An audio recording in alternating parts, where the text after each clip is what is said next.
Well, hey guys, welcome back to the shed. In this episode, we're going to be working on the 80 series. We're going to be swapping out the flares for some jungle flares, a nice, cheap, easy mod that you too can do at home. So let's get into it.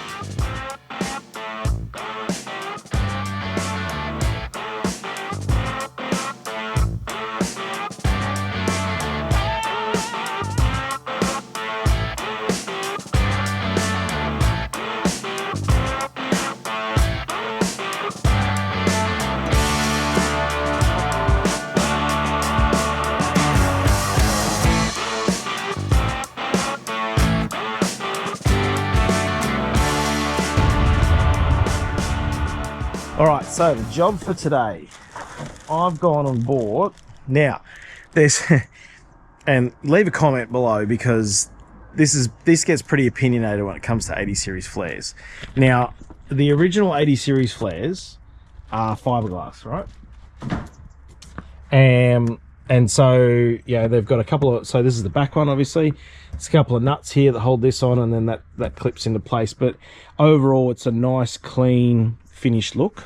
You know, but the issue that you get is when you use it in the bush, inevitably you will always get a crack or a hole or some form of damage. There's always damage happening on these flares. It is just inevitable if you're using it for hard wheeling.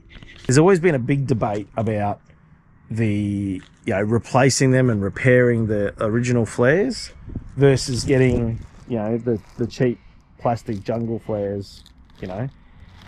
There's obviously a couple of manufacturers out there like Cut Snake and whatnot that seem to be good quality and everything like that. I've just gone El Cheapo version. I reckon these cost me about $250.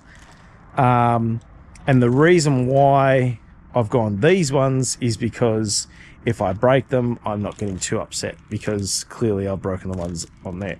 So going back to the debate, a lot of people don't like the little dimples, in these ones. And I must admit, I'm probably not overly a fan of them either, versus the clean look of the original flares. At the end of the day, this thing gets used in the bush and gets used pretty hard. So I'm wanting something that still looks good, that doesn't look cracked, it doesn't look broken like the current ones right now. But that are still cheap enough for me to replace if I go and break them again, right? So that's why I've gone these. So no haters out there on the actual, product that I've got. Let's just go about these. Now, the second reason why I went these ones is I was always worried about drilling holes in the guards, right? So when we go and fit them up, you'll see I've got to drill holes in the guards, and then they bolt into the actual guard itself. The reason why I chose to do these in the end anyway is that all these holes are actually still hidden behind the original flares. So if I ever choose to repair the original flares and put them back on, as you can see, those holes are still underneath it anyway. So it's not really going to make any difference to me at all, whether I have these ones on or whether I put the original ones back on. So anyway, that's the, reasoning behind it all. So what my plan's going to be is obviously I'll take all the original flares off. In order to do that in the back, you've got to take all the inside trim out in order to get to those bolt holes. Then all this will come off fairly easy. At the front, it is headlights out and indicator out in order to reach your arm into the guard in order to get the the nuts for the front flares. But yeah, let's crack into this thing.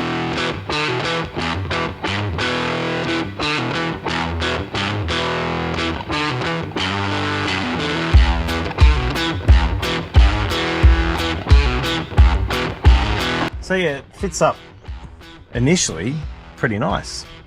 I'm actually a little surprised. Probably because I didn't go the ones, and I reckon these might be different from the ones they did on Aussie Arvos, because I reckon these ones are just like the standard size rather than the jungle flares, which are slightly fatter. Because I know they had an issue with having to make and get it sitting in the flare itself, like sitting in the guard itself. a little bit better. But anyway, initially these look pretty good, but what's interesting is that none of these holes are drilled out. I'll go and drill out these holes, and then I'll be able to mark where I need to mark it. And I think what I'm going to do is just sort of dummy fit it up initially, and then just see what it needs to make it work. But on initial look, it actually looks pretty good.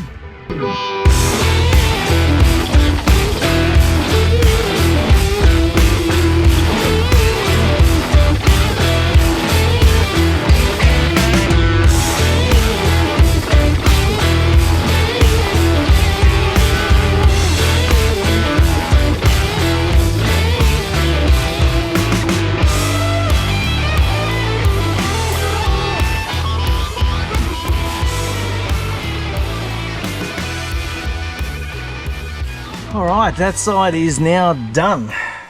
This door one here was just a pain in the ass to get on.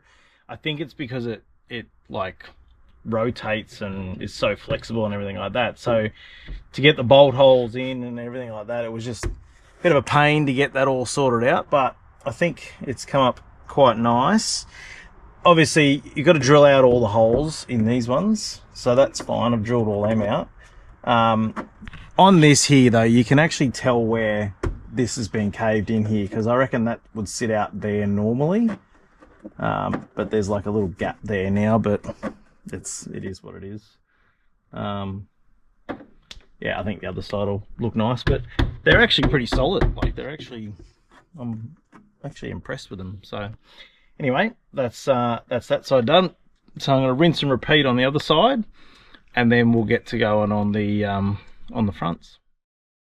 All right, so I'll just have a bit of a break there, and we'll talk about 2025 and what to expect from the channel in 2025. So I had a little bit of a break over Christmas, which was great, and we took the new van out on a couple of trips and that. So you'll probably see some shorts and TikToks coming up, a bit of footage of all that.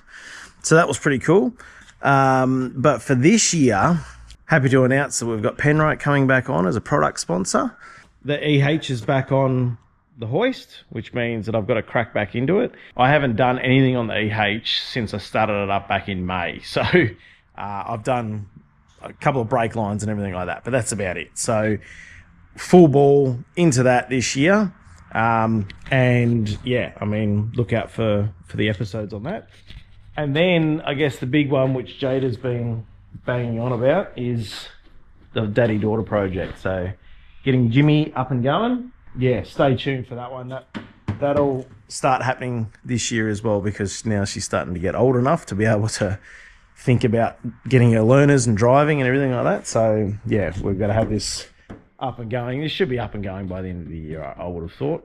But the other big part is that I'll be doing some episodes out of the shed this year and actually using the four-wheel drives for their intended purpose. The first one's obviously Tassie in April, which was our trip that we were meant to do last year, but then a lot of stuff happened. So anyway, we didn't end up getting there, but we're locked and loaded for the trip in April. So I'll be joined by Brenton, good mate of mine, who's got an 80 series as well, but the thing's got a 351 Clevo in it, so should be pretty cool to watch on the mud runs on $1,000 track and that. Anyway, we've got that. I've also got a couple of trips into the high country this year, the Huts tour and whatnot. So yeah, there's a bit of four-wheel driving content that will also come out this year as well. So between the builds and the four-wheel drive content, there should be plenty for you to crack into this year. So stay tuned, and let's keep going on this.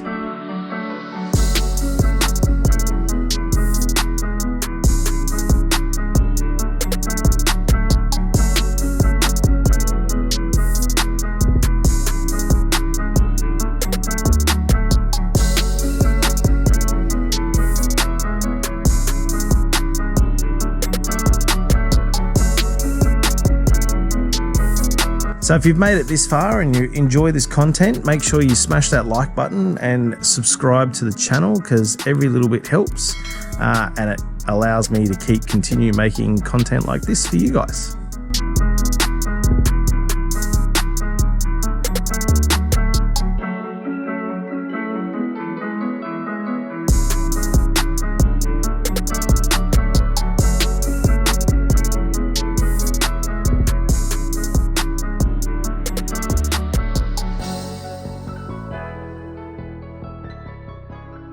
All right, job done.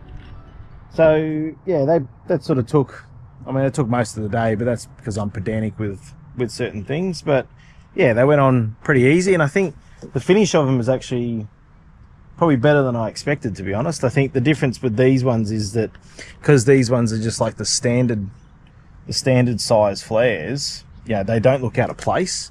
Whereas you can get the jungle flare ones which come out a little bit further, and I think they look a bit funny.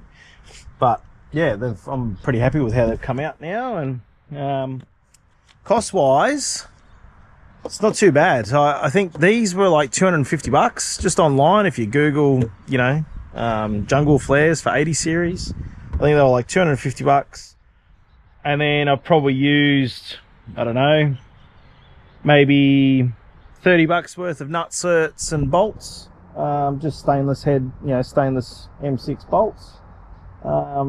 So all up, you know, a pretty cheap sort of addition to the car, and I think it just looks a bit better than the old fiberglass crack ones and that. So yeah, I'm pretty happy with it. Yeah, there you go. That'll wrap this episode up. Time to go and use this thing. But if you haven't already, make sure you subscribe, and we'll catch you next time.